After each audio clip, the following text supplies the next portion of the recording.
Good morning. Today is Friday, August 13th, 2021. This past Tuesday, Yosef Shapiro, a 6-year-old boy in Brooklyn, went missing. He was attending the Noam Day Camp, and they were taking a trip to Canarsie Park in Brooklyn. In this park, there are areas of dense marsh. And Yosef went missing at around 4 p.m.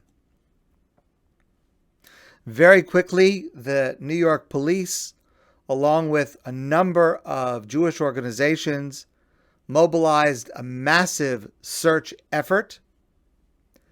There were hundreds of volunteers. So I'd like for you, please, to listen to this audio message. You're going to hear the words of Victor Shine, a 56-year-old man, Jewish man from Brooklyn. And these are his words.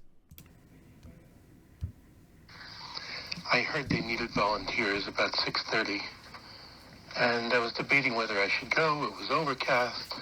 I'm an older guy. What difference could I make?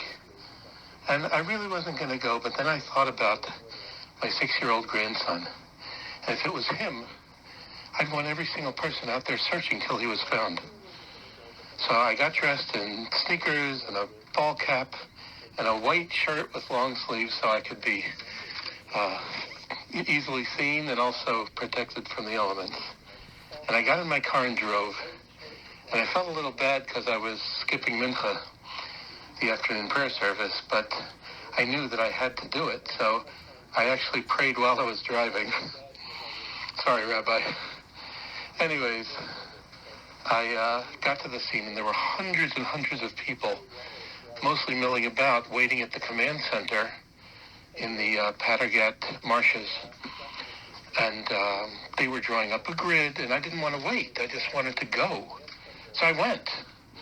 And I just started walking, searching with my flashlight. I had binoculars, not that they did me any good. And most of the crowd was behind, waiting for instructions. And, people had been searching there for hours to no avail. So I walked under the bridge by the Belt Parkway, up and down the beach, calling out his name, Yosef, Yosef. Come, we have pizza and ice cream for you. We're looking for you. And there was no answer. And I'm walking around maybe an hour and a half. And I was getting tired. And I'm like, I really shouldn't stay out here too long. I got to watch my own health. So I started going back. And then I saw a dirt path. And I turned onto the dirt path. And I was calling out, Yosef, Yosef, and I heard a child's voice say, Ta. So I started saying, is that you? Is that you? And I didn't hear anything else. And I looked behind me, and there was another guy there. He said, did you hear that? I said, yeah, I heard it too. So he went rushing off into the marsh, youngster that he is. And I happened to have the cell phone number of the top cop who was running the search, Richie Taylor. He's the deputy inspector, big guy in the NYPD. So I called him, and he didn't answer, and I called him, and I was like a crazy person calling him over and over again. And finally he picked up. I said, Richie, I heard something. You got to send some units here. So it took about 15 minutes, and a couple of ATVs showed up, and then another 5 minutes later, a big truck with a massive light showed up, and everybody was asking me, where did you hear him? How did you hear him? Where were you standing? Where did it come from? And I just stood there. And I felt stupid because what if I'm taking resources away and I didn't really hear anything? Anyways, so once they had my location, I asked if it's okay to go. So I started walking out, and about 2 minutes later, I hear a big shout, and some people around me said, they're singing, they're dancing. So I ran back to where I was, and I got the volunteer, the Hatzalah guy, and I asked him, did they find him? He says, yes, they found him. I said, is he okay? He says, I don't know.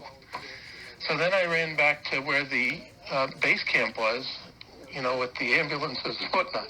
And they were just bringing him out. And I was so thankful. So, I didn't stay around for much. I danced with everybody. I think that made it on the news.